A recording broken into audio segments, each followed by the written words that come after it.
What Fox Television told us was that we were just the people to be the investigators. Do any stories you want, ask tough questions, and get answers. So we thought, this is great. This is a dream job. Fantastic. The very first thing they had us do was not to research stories, but to shoot this promo, which was The Investigators. Uncovering the truth, getting results, protecting you. And they had a film crew and a smoke machine, and we were silhouetted. Investigative reporter Steve. One of the first stories that Jane came up with was the revelation that most of the milk in the state of Florida and throughout much of the country was adulterated with the effects of bovine growth hormone, the artificial hormone that farmers were injecting into their cows so that they would produce more milk. With Monsanto, I didn't realize how effectively a corporation could work to get something on the marketplace. The levels of coordination they had to have. They had to get university professors into the fold. They had to get experts into the fold. They had to get reporters into the fold. They had to get the public into the fold. And of course the FDA, let's not leave them out. They had to get the federal regulators convinced that this was a fine and safe product to get it onto the marketplace. And they did that. They did that very, very well. It's a great time to be a high-producing cow. Posilac One Step, bovine somatotropin by Monsanto. The federal government basically rubber-stamped it before they put it on the marketplace. The longest test they did for human toxicity was 90 days on 30 rats. Posilac is the single most tested new product in history and is now available to you specifically so you can increase your profit potential. And then either Monsanto misreported the results to the FDA, or the FDA didn't bother to look in depth at Monsanto's own studies. The scientists within Health Canada looked very carefully at bovine growth hormone and came to very different conclusions than the Food and Drug Administration in the U.S. did. Monsanto's engineered growth hormone did not comply with safety requirements. It could be absorbed by the body and therefore did have implications for human health. Mysteriously, that conclusion was deleted from the final published version of their report. They knew there were problems. They saw serious potential human health problems, and they stood up in Canada and said, we're not going to approve this because we don't believe it's safe. We have been pressured and coerced to pass drugs of questionable safety, including the RBST. I personally was very concerned that there's a very serious problem of secrecy, conspiracy, and things of that nature, and something needs to be done. The FDA was then on the hot seat. They had to come up with an answer. They didn't come up with a good one. And they never took the opportunity then. I mean, what would they do? Pull it off the market and say, we need to now do the job that we didn't do the first time? They didn't do that. We wrote the story. We had it ready a week beforehand. They bought ads. Farmers in the milk industry say it's safe, but studies suggest a link to cancer. Don't miss this special report from the investigator. That Friday night before the Monday this series was to begin, the fax machine spit out a letter from this very high-priced lawyer in New York that Monsanto had hired. It contained a lot of things that were just off-the-wall false, just demonstrably false. But if you didn't know the story and you didn't know how he had gone about producing it, would have scared you as a broadcaster, as a manager. And they decided that they would pull the story and they would just check it one more time. But the bottom line was that there was no factual errors in that story. Both sides had been heard from. Both sides had had an opportunity to speak. 1 week later, Monsanto sent the second letter. And this was even more strongly worded. And it said there will be dire consequences for Fox News if the story airs in Florida. And this time they freaked. They were afraid of being sued, and they were also afraid of losing advertising dollars at all of the stations owned by Rupert Murdoch. And he owned more television stations than any other group in America. And that's 22 television stations. That's a lot of advertising dollars for Roundup, aspartame, NutraSweet, and other products. So we got into a battle.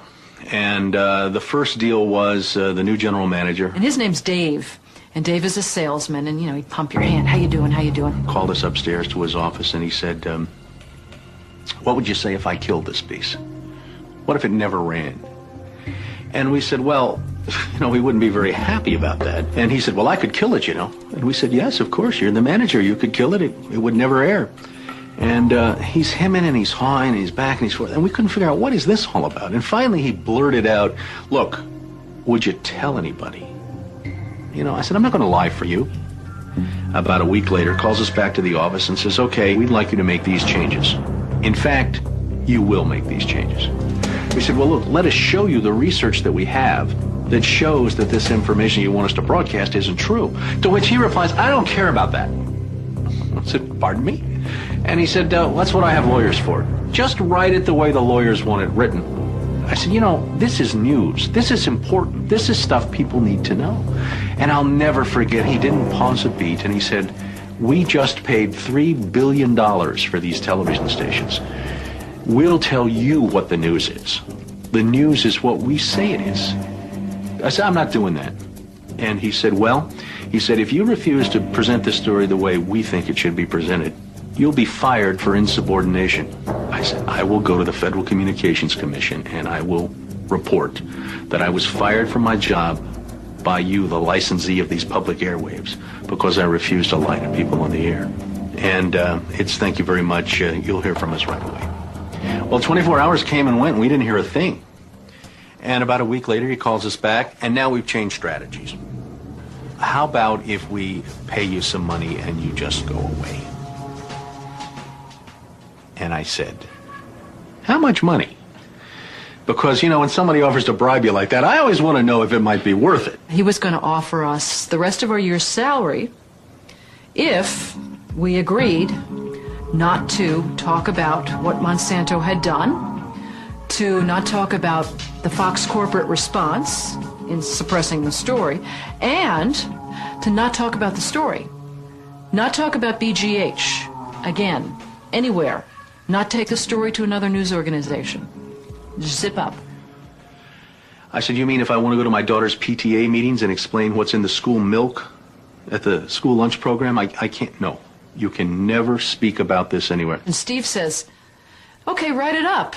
And I'm like, write it up? What are you talking about? Write it up. And I didn't say anything. And Dave, he wrote it up. And he FedExed it to us a couple days later. And he said, are you going to sign? And we said, nah, Dave, we're not going to sign that. And he said, well, send it back, okay? I said, no, Dave, we're not going to send that back. It was, okay, we can't buy you out. We can't shut you up. Let's get the story on the air in a way that we can all agree it will go on the air. And we started rewriting and editing with their lawyers. Well, during this 8-month re-review process, I say jokingly, they did things like, for example, they wanted to take out the word cancer.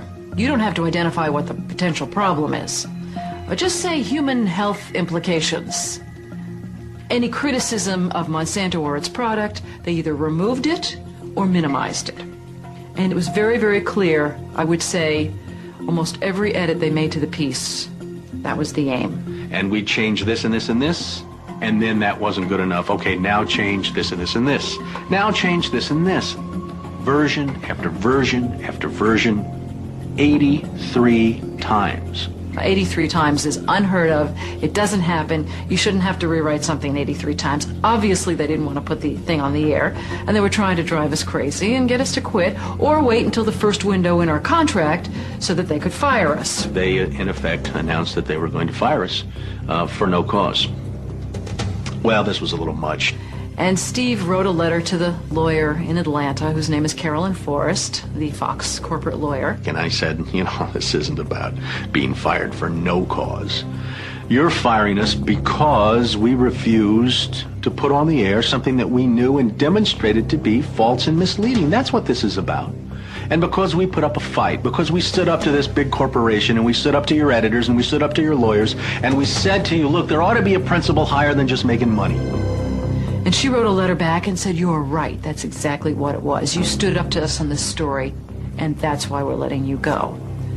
Jane sued Fox under Florida's whistleblower statute, which protects those who try to prevent others from breaking the law. But her appeal court judges found that falsifying news isn't actually against the law. Florida's appellate court has ruled in favor of Fox 13. You may recall that Jane Acree, a former reporter here, sued Fox 13 in a whistleblower lawsuit, claiming she was fired for refusing to distort her report. The appeals court today threw that case out, saying Ms. Acree had no whistleblower claim against the station based on news distortion.